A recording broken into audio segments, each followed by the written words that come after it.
नमस्कार, आप देख रहे हैं नई आवाज न्यूज चैनल। मैं हूं आपके साथ अंशु शर्मा। रुक करते हैं खास खबरों की ओर।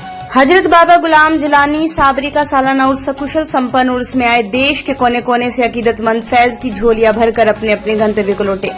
सज्जादा नशीन ख्वाजा हाफिज सैयद महराज हुसैन साबरी ने उर्स में आए तमाम जायरीनों का खैरम कदम किया और खुशी दुआ कराई। उन्होंने बताया, आज हजरत बाबा गुलाम जिलानी साबरी का 3 दिवसीय 15वें उर्स का महफिल रंग के साथ संपन्न हो गया है।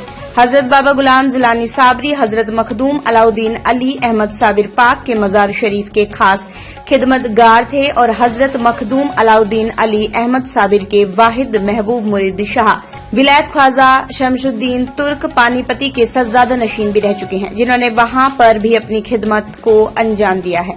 सैयद हाफिज महराज हुसैन साबरी ने बताया कि मंगलवार 15 अप्रैल को कुल शरीफ महफिल शमा महफिल रंग के साथ उर्स का समापन हो गया और उर्स में सभी मेहमानों को तबर्रुकात के साथ रुखसत किया गया। किरान कलियर से मुनव्वर कुरैशी की रिपोर्ट। क्या नाम है आपका? मेरा नाम धर्मेंद्र साबरी, मैं अमृतसर पंजाब से आया हूँ। बाबा गुलाम जिलानी जो हैं हमारे पीर मुर्शिद है।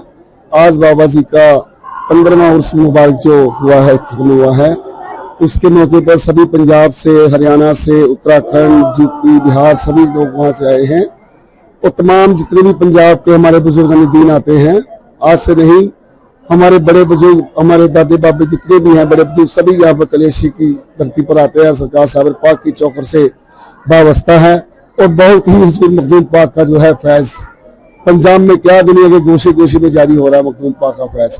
और बाबा जी ने तमाम जिंदगी अपने बचपन से लेकर अपनी जवानी के दौर में, जबकि उनकी उम्र दराज भी हो गई, आपने हुजूर मखदूम पाक की खिदमत को ही अंजाम दिया। और एक बात मुनव्वर भाई आसमा डी के साबरी जी, कहाँ से आए आप? अमृतसर से, अमृतसर पंजाब। जैसे बाबा गुलाम जिलानी का जो उर्स चल रहा है उसमें आप बहुत बड़ी खिदमत को अंजाम देते हैं, उसके बारे में आप क्या कहना चाहेंगे, क्या संदेश देना चाहेंगे? बाबा जी हम तो इस लायक है ही नहीं, उन्होंने कर दिया तो हम खिदमत कर रहे हैं। साबर साहब का करम है तो बाबा जिलानी साहब का करम है, हम खिदमत कर रहे हैं। नहीं तो बहुत बड़ा काम कर रहा है, बहुत बड़ा काम को अंजाम दे रहे हैं आप। हम इस लायक ही नहीं है जनाब, हम इस लायक होते तो फिर ये उनका करम है तो वो कर रहे हैं, वो करवा रहे हैं। कर्म का रास्ता कैसे दिखलाया था आपने? बस ऐसे ही उन्होंने जोड़ दिया।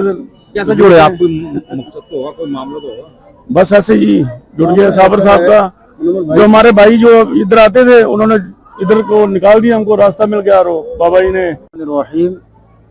अल्हम्दुलिल्लाह आज यानी कि 3 दिन से 13, 14, 15, 2025 हमारे पीर मुर्शिद पीर तरीक़त शेखुल मशाइख अलहाज हज़रत बाबा गुलाम जिलानी साबरी रहमतुल्लाह अलैह का 15वां उर्स मुबारक चल रहा है और उस उर्स की आज आखिरी रसूमात कुल शरीफ की रस्म अदा की गई, जिसमें तमाम आने वाले तमाम पिराने उज़्ज़ाम, मशाइख़ इकराम, सूफिया इकराम और सभी ज़ायरीन का शोल और दस्तार पहनाकर खैर मकदम किया गया।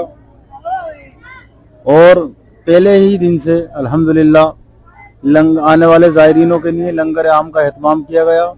ये सारा इंतज़ामात अंजुमन गुलामान चिश्तिया साबरिया वेलफेयर सोसाइटी दरगाह शाह विलायत साहब सनौली रोड पानीपत के ज़ेर एहतमाम हुआ और तमाम आने वाले ज़ायरीनों को पूरी फैसिलिटी दी गई, उनके ठहरने का रहने का इंतज़ाम किए गए और लंगर का एहतमाम किया गया और पूरे 3 दिन की उर्स की रसूमातों को बहुत अच्छे तरीके से अल्लाह रब्बुल इज़्ज़त ने अदा करवाई और मैं लाख उस पाक परवरदिगार का शुक्रगुजार हूँ। और साथ ही साथ में आने वाले सभी जितने भी ज़ायरीन इस उर्स पाक में तशरीफ़ लाए हैं उनके लिए दुआ गो हूँ कि अल्लाह तबारक व तआला अपने महबूब वलियों की चौखट पर और हुजूर बाबा गुलाम जिलानी अलैहिर्रहमा के उर्स पाक में आए और साबिर पाक के सत्ते में मौला सभी की हाज़िरी कबूल फरमाए और सभी के खाली दामनों को पुर फरमाए, फैज़ान साबरिया फैज़ान शमसिया से माला माल फरमाए और बाबा गुलाम जिलानी अलैहिर्रहमा का फैज़ान सभी मुरीदीन, मुहिब्बीन, मुतक़िदीन, मुखलिसीन में जारी व सारी फरमाए। और इस मुबारक मौके पर आज जैसे कि रस्म अदा की गई मेन कुल शरीफ की, रंग पड़ा गया और अब लंगर आम चल रहा है और तबर्रुकात के साथ सभी ज़ायरीनों को रुखसत किया जा रहा है। ये 3 दिवसीय उर्स है और ये 15 वर्ष से चला रहा है। थोड़ा सा हजरत गुलाम जिलानी साहब के जीवन। हजरत बाबा गुलाम जिलानी सरकार रहमतुल्लाह अलैह ये थी फिलहाल की कुछ खास खबरें। बाकी की खबरों के लिए देखते रहिए नई आवाज न्यूज़।